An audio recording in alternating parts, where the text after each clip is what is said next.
Strong pushback from the White House, questioning Lev Parnas's credibility. He is a man under indictment, and they say his words simply cannot be believed. And his allegations are extremely explosive. He says everyone at a senior level within the administration effectively was looped in on this, and that they knew, and the president directly heard those phone conversations between Lev Parnas and Rudy Giuliani, the president's personal lawyer. Let me just share with you the statement from the White House. Stephanie Grisham, the press secretary, says these allegations are being made by a man who is currently out on bail for federal crimes and is desperate to reduce his exposure to prison.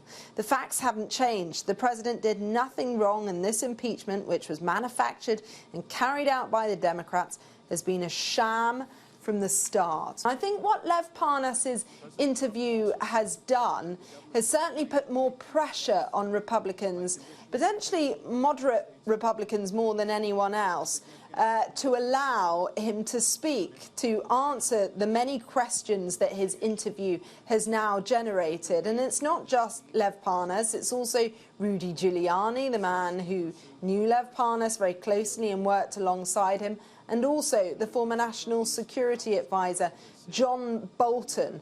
He has already indicated that he is willing to testify if he is subpoenaed. So look, this Senate trial, if you speak to a lot of people here, is a foregone conclusion. Many believe that Donald Trump will be acquitted, that Senate Republicans won't want this to be a dragged-out affair. They want it done and dusted, certainly the White House do, in about 2 weeks. But there is potentially some jeopardy, and it would be pretty stunning if it does play out. If you see some of these witnesses testifying, they are people that knew the president very well indeed. It's different to what we saw in the House when it was a lot of diplomats speaking, a lot of unfamiliar names to the American public.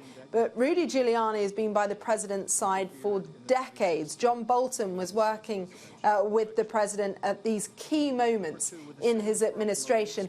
And now you've got this man who's, yes, his credibility is questioned, but he says Donald Trump knew everything they were doing in Ukraine.